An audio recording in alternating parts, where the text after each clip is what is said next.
आइए, आपका स्वागत है हमारे इस YouTube channel target to aim classes, एक कदम लक्ष्य की ओर। आज हम लोग कुछ महत्वपूर्ण बातें पहले करेंगे, जैसा कि हमारे YouTube चैनल पर अब सुबह के 8 बजे और शाम 4 बजे एक वीडियो आएगा। इस तरह करके हम लोग पूरे मैथ किताब को एग्ज़ाम से 2.5-3 महीना पहले ही ख़त्म कर देंगे और 2.5-3 महीना जो बचेगा उसमें हम आपको हर एक प्रकार से क्वेश्चन का प्रैक्टिस कराएंगे, किस किस प्रकार से क्वेश्चन आता है, क्योंकि हम चाहते हैं आप 90+ स्कोर करें। यानी जिस दिन आपका एग्ज़ाम हो मैथ का तो बिल्कुल भी डर ना लगे। इसलिए आप सिर्फ जितना हम पढ़ाते जाएंगे आप उसका नोट्स बनाते जाएं और एक दिन एक चैप्टर का रिवाइज़ करते जाएं, कम से कम एक दिन। अगर आपको कहीं पर समझ में ना आए या कहीं पर समझने में दिक्कत हो तो आप हमें कमेंट करें, आपके कमेंट का उत्तर तुरंत दिया जाएगा। इसलिए देखते हैं अब हम लोग कहाँ तक क्या क्या पढ़े, पहले देख लेते हैं उसके बाद पढ़ाते हैं। आइए, आज हम लोग पढ़ेंगे अंक गणित की आधारभूत परिमेय।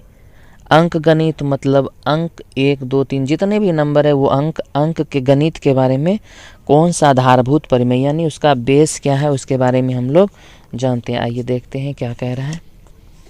सबसे पहले स्टार लगाकर हम लोग लिखेंगे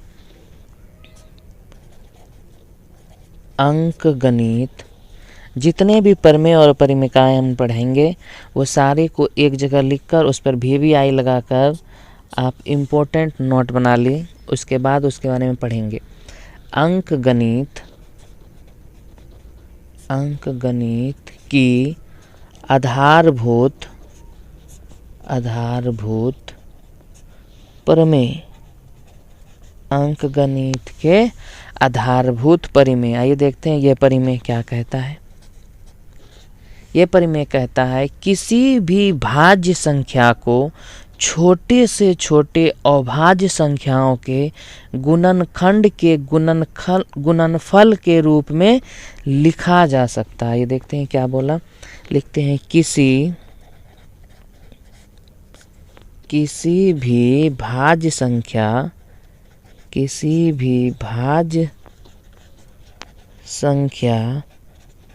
को छोटे से छोटे अभाज्य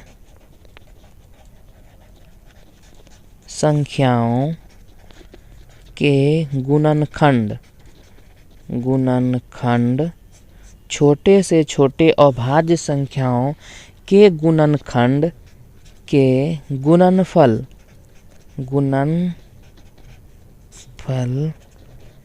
के रूप में लिखा जा सकता है, के रूप में लिखा जा सकता है। आइए देखिए इसका मतलब क्या हुआ। कह रहा है किसी भी भाज्य संख्या, जैसे हम लोग भाज्य संख्या मान लेते हैं, जैसे में 12 हमारा कैसा संख्या है, भाज्य।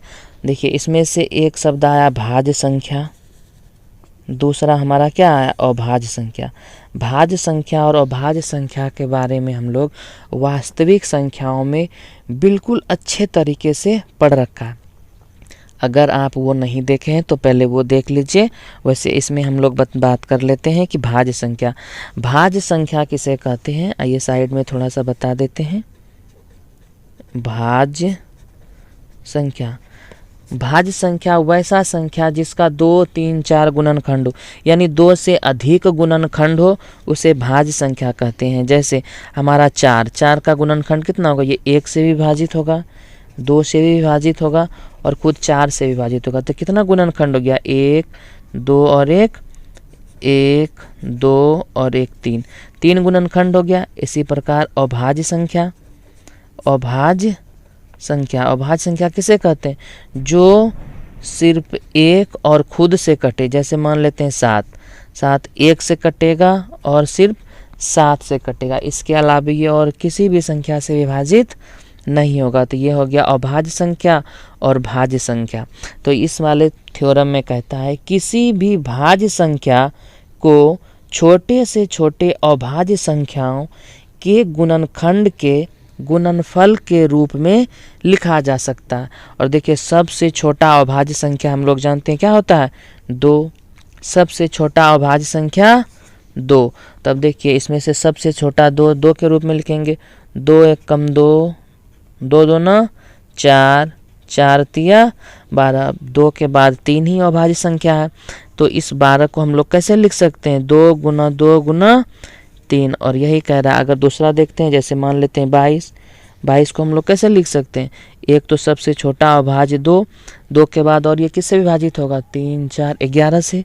तो 2 गुना 11। 22 को हम लोग क्या लिख सकते हैं, 2 गुना में 11। यानी अंक गणित के आधारभूत परिमेय यही कहता है कि किसी भी भाज्य संख्या को हम छोटे से छोटे अभाज्य संख्या के गुणनखंड के गुणनफल के रूप में लिख सकते हैं। इसके बाद हम लोग देखेंगे इसमें HCF एवं LCM के बारे में। तो सबसे पहले आइए हेडिंग लगाते हैं HCF। HCF के बारे में हम लोग पिछले लेक्चर में बात कर चुके हैं। इसमें आइए इसमें फिर से करते हैं। देखिए इसमें HCF क्या क्या कहेगा, HCF का फुल फॉर्म हम लोगों को पता है क्या होता है। HCF का फुल फॉर्म होता है highest, HIGHEST, highest common factor. Highest common factor, highest मतलब सबसे बड़ा, कॉमन मतलब उभयनिष्ठ, फैक्टर मतलब गुणनखंड। सबसे बड़ा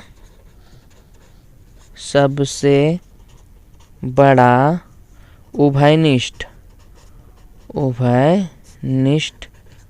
गुणनखंड। सबसे बड़ा उभयनिष्ठ गुणनखंड।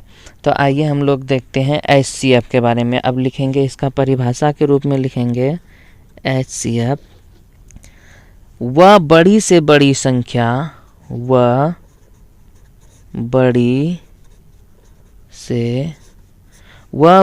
से बड़ी संख्या जो दिए गए सभी संख्याओं को पूरी तरह विभाजित कर दे, पूरी तरह से विभाजित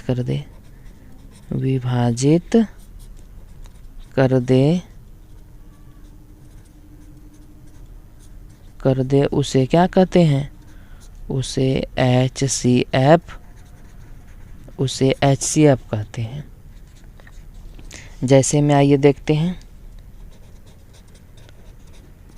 जैसे में मान लीजिए कि हम लोगों के पास कोई संख्या दिया हुआ है 8, 12 और 16। 8, 12 और 16 इन तीनों का HCF कैसे निकालेंगे, ये इसका निकालेंगे 2। यानी हम लोग कैसे निकालते थे, भाग विधि से निकाल कर देख लेते हैं कितना आएगा। 8 12, 8 एकम 8 यानी 4। तो ये बड़ी से बड़ी संख्या हम लोगों का क्या होगा, इन तीनों का HCF होगा 4। कटने का तो ये 2 से कटेगा, ये 3 से कटेगा, 3 से सारे कटेगा नहीं कटेगा, 4 से ये भी कट जाएगा, ये भी कट जाएगा और ये भी कट जाएगा। यानी HCF क्या हुआ, वह बड़ी से बड़ी संख्या जो दिए गए सभी संख्याओं को पूरी तरीके से विभाजित कर दे उसे HCF कहते हैं। तो इन तीनों को विभाजित करने वाला बड़ा से बड़ा संख्या 4 है।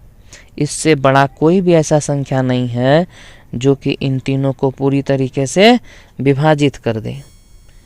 इसके बाद हम लोग देखेंगे पावर यानी घात वाले संख्या का HCF कैसे निकालते हैं। आइए देखते हैं।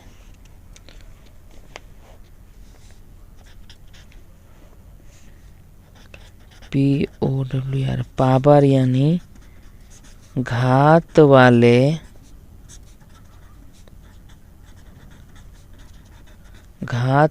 संख्याओं का HCF कैसे निकालते हैं, आइए देखते हैं। घात वाले संख्याओं का HCF निकालने के लिए सबसे छोटा जो घात होगा वही हम लोगों का उसका गुणनफल ही HCF होगा। जैसे सबसे छोटे, इसमें लिखेंगे सबसे छोटे घात यानी पावर, सबसे छोटे घात यानी पावर वाले उभयनिष्ठ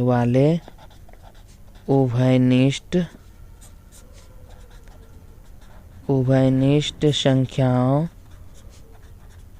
का गुणनफल ही HCF होगा। आइए देखते हैं कैसे। जैसे हम लोगों के पास क्या था 8, 12 और 16। तो जैसे में आइए देखते हैं 8, 12 और 16 का HCF निकालना है। क्या निकालना है? HCF। तो कैसे निकालेंगे? 8 को हम लोग अभाज्य गुणनखंड विधि से पहले निकाल कर देखेंगे। 2 से 4 बार में, 2 से 2 बार में और फिर 2 से 1 बार में। यानी 8 को हम लोग क्या लिख सकते हैं? 2 गुने में 2 गुने में 2 गुने में 1। इसी प्रकार 12 को हम लोग क्या लिख सकते हैं? 2 गुने में 2, 2 दूना 4, 12 गुने में 1। 16 को हम लोग क्या लिख सकते हैं? 2 गुने में 2 गुने में 2, 2 दूना 4, दूना 8, दूना 16 गुना में 1। अब इस वाले को हम लिख सकते हैं 2 पर पावर 1, 2, 3 गुना में 1। इसमें से 2 पर पावर 1, 1, 2 गुना में 3 गुना में 1। इस वाले को हम लोग क्या लिख सकते हैं? 2, 1, 2, 3, 4 यानी 2 पर पावर 4 और गुना में 1। अब देखिए क्या बोले, सबसे छोटे घात यानी पावर वाले उभयनिष्ठ संख्याओं का गुणनफल। उभयनिष्ठ मतलब जो तीनों में हो। उभयनिष्ठ संख्याओं का गुणनफल को हम लोग क्या कहेंगे? HCF कहेंगे। तो देखिए इसमें से 2 है, 2 है, इसमें भी 2 है, 1, 1 तीनों में है, पर 3 1 में है। तीनों में है नहीं, इसका मतलब ये उभयनिष्ठ नहीं है। उभयनिष्ठ का क्या मतलब हुआ? जो तीनों में हो। तो ये 3 1 में ही है, ना इसमें है ना इसमें है। तो सबसे छोटे घात यानी पावर वाले उभयनिष्ठ संख्याओं का गुणनफल ही HCF होगा। तो सबसे छोटा वाला तो लिखेंगे HCF। HCF बराबर, देखिए ये तीनों में क्या 2 है, उभयनिष्ठ तो 2 ही है, 2 का 2 लिखेंगे। अब पावर सबसे कम, इसमें 4 है, इसमें 3 है, इसमें कितना है 2, 2 का 2 गुना, तीनों में 1 है तो 1 लिखेंगे। 2 दूना 4, 4 गुना 1। हम लोगों का HCF कितना आया? 4। और पहले भी हम लोगों का HCF कितना आया था? 4। तो ये 4 HCF और ये 4। तो पावर वाला जितना है इसी प्रकार हम लोग निकालेंगे HCF। HCF के बाद आइए हम लोग देखते हैं LCM। स्टार लगा कर लिखिएगा LCM। LCM का फुल फॉर्म होता है least, LEAST, least, common, COMMON, common, multiple, MULTIPLE,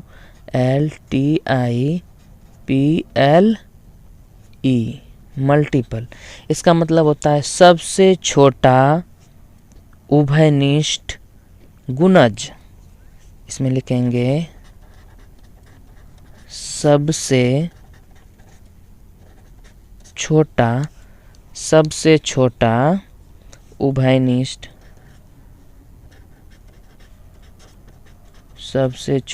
उभयनिष्ठ गुणनखंड गुणज। सबसे छोटा उभयनिष्ठ गुणज को LCM कहते हैं। तो LCM का परिभाषा के रूप में हम लोग लिखेंगे वह छोटी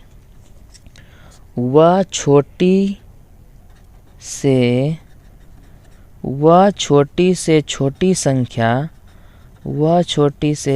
संख्या जो दिए गए सभी संख्याओं से पूरी तरह कट जाए। क्या हो जाए? कट जाए। उसे हम लोग क्या कहेंगे? उसे LCM कहेंगे, उसे हम लोग एलसीएम कहेंगे। जैसे देखिए, जैसे में हम लोग देखेंगे, जैसे वही वाला संख्या ले लेते हैं 12, 8, 16, यानी 8, 12 और 16। 8, 12, 16 का एलसीएम देंगे तो कितना आ जाएगा? 36 और हो जाएगा 48। 48 देख लेते हैं, निकाल के आइए। 8, 12, 16 2 से देंगे 4 बार में, ये कटेगा 6 बार में, ये 8 बार में, फिर से कटाएंगे 2, 4, 3 और ये कट जाएगा 4 बार में, फिर से 2, 1, 3 और ये हो जाएगा 2, 2 दूना 4, दूना 8, 3 24, दूना 48, 24 दूना 48, यानी हम लोगों का एलसीएम कितना आ गया? 48। तो 48 वह छोटा से छोटा संख्या है जो इन तीनों से कट जाएगा। इससे कोई भी संख्या ऐसा नहीं है छोटा जो 8, 12 और 16 से कट जाए। एलसीएम वो संख्या होता है जो दिए गए सभी संख्या से पूरी तरीके से कट जाए। तो इन तीनों से कटने वाला दुनिया में सबसे छोटा संख्या 48 ही है। अब समझ गए होंगे हमारी भावनाओं को। आइए अब हम लोग आगे देखते हैं, इसमें भी पावर वाले घात संख्याओं का एलसीएम कैसे निकालते हैं। तो आइए यहाँ पर देखते हैं, हम लोग स्टार लगा के देखेंगे। पावर यानी घात, पावर यानी घात वाले संख्या का एलसीएम का एलसीएम। अब घात यानी पावर वाले संख्या का एलसीएम कैसे निकालते हैं? तो जिस तरह उसमें से क्या बताए, सबसे छोटे घात वाले संख्याओं को हम लोग एचसीएफ कहेंगे, उसी प्रकार इसमें लिखेंगे सबसे बड़े घात वाले उभयनिष्ठ, सबसे बड़े घात वाले उभयनिष्ठ संख्याओं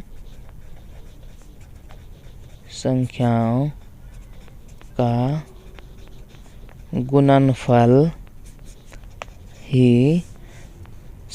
गुणनफल ही क्या कहलाता? संख्याओं का गुणनफल ही एलसीएम कहलाता है। अब देखते हैं, आइए कैसे। तो संख्या में हम लोगों के पास क्या था? जैसे में हम लोगों के पास था 8, 12 और 16। 8, 12, 16। 8 का हम लोग निकालेंगे सबसे पहले अभाज्य गुणनखंड में, 2 से 4 बार में, 2 से 2 बार में, 2 से 1 बार में। उसी प्रकार 12 का निकालेंगे 2 से 6 बार में, 2 से 3 बार में, 3 से 1 बार में। 16 का निकालते हैं 2 से 8 बार में, 2 से 4 बार में, 2 से 2 बार में और 2 से 1 बार में। यानी 8 को हम लोग किस प्रकार लिख सकते हैं? 2 गुना 2 गुना 2 गुना 1, यानी इसको लिख सकते हैं हम लोग। अब 12 को लिखेंगे 2 गुने में 2 गुने में 3 गुने में 1। 16 को लिखेंगे 2 गुने में 2 गुने में 2 गुने में 1। अब देखिए इसको हम लोग कैसे लिख सकते हैं? 2 पर पावर 1, 2, 3, यहाँ लिखेंगे 3 गुने में 1। इसी प्रकार इसको भी लिखेंगे 2 पर गुने में पावर 2 गुना 3 गुना 1 और इस प्रकार इसमें लिखेंगे 1, 2 और 3, यानी 2 पर 3 गुना 1। अब देखिए इनमें से उभयनिष्ठ क्या है ये हम लोगों का, तो यहाँ लिखेंगे एलसीएम। एलसीएम में हम क्या बताए? जो सबसे बड़ा घात पावर वाला हो। तो इसमें से सबसे बड़े घात वाला कौन सा है? 2 पर पावर 3, तो लेंगे 2 पर पावर 3। एलसीएम में क्या होता है? जो उभयनिष्ठ हो वो तो एक बार लिखाएगा, जैसे 2 पर ये है तो 2 को एक बार लिखेंगे और इसके बाद हम लोगों का कितना बच गया? यानी ये और ये तो उभयनिष्ठ है, इसको समझने से पहले आइए एक चीज़ ये समझते हैं, तब इसको समझेंगे ये कैसे काम करता है। पहले हम लोग यहाँ देखेंगे, ये हम लोगों का उभयनिष्ठ है, ये हम लोगों का उभयनिष्ठ है। ये अब इसमें से कुछ उभयनिष्ठ है, हाँ एक है, इसके अलावा कुछ नहीं है। तो हम लोग जब एलसीएम निकालेंगे तो जितना उभयनिष्ठ है उसे एक बार लिखेंगे। इस उभयनिष्ठ में 2 है तो 2 को एक बार गुने में, इस उभयनिष्ठ में 2 है तो लिखेंगे एक बार, इसमें से एक उभयनिष्ठ में एक बार। अब जो बच गया उसे एक एक बार लिखेंगे। तो क्या बच गया, 1 2 बच गया, फिर हम लोगों का 1 2 बच गया, और हम लोगों का एक क्या बचा, 3 बच गया। अब देखिए 2 दूना 4, 4 दूना 8, 8 दूना 16, 16 तिया 48, 48 आ गया। अब हम लोग वापस पावर वाला में जाते हैं। तो पावर वाला में हम लोग लिखेंगे जो संख्या जितना बार मिल गया वो तो हम लोग लिख ही लेंगे। यानी पर क्या मिला, 2 पर हम लोगों का क्यूब मिला, इसमें से 1 नहीं मिला, 1 2 रह गया यानी 2 लिखेंगे। और जो हम लोगों का क्या है, 3 1, 2 दूना 4 दूना 8, 8 दूना 16, 16 तिया 48, 48 कम 48, और एलसीएम हम लोगों का क्या आया, 48। एलसीएम हम लोगों का क्या आया, 48। आइए इसके बाद हम लोग देखते हैं अपने बुक में क्या क्या सवाल दिया हुआ है। अंक गणित की आधारभूत परिमिका हम लोग पढ़ लिए, अंक गणित। इसके बाद हम लोगों का हाँ एक चीज़ हम लोगों का बच गया, आइए पहले वो जान लेते हैं। 2 संख्याओं का गुणनफल और एचसीएफ और एलसीएम में संबंध। तो यहाँ पर हेडिंग डालिए, तो लिखेंगे 2 संख्याओं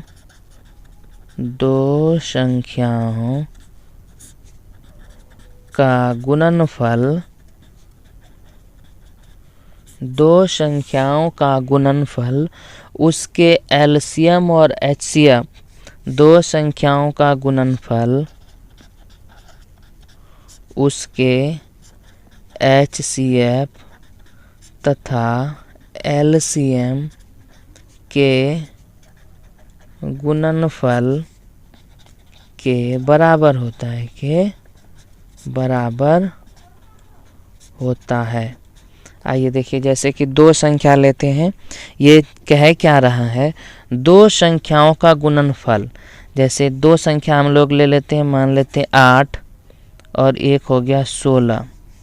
जैसे में देख लेते हैं, 8 पहली संख्या हो गया 8, दूसरी संख्या हो गया 16। तो 2 संख्याओं का गुणनफल यानी दोनों संख्या का गुणनफल 8 गुना 16 बराबर होता है किसके, उसके एचसीएफ, यानी इस दोनों का एचसीएफ क्या होगा 8, एलसीएम क्या होगा 16।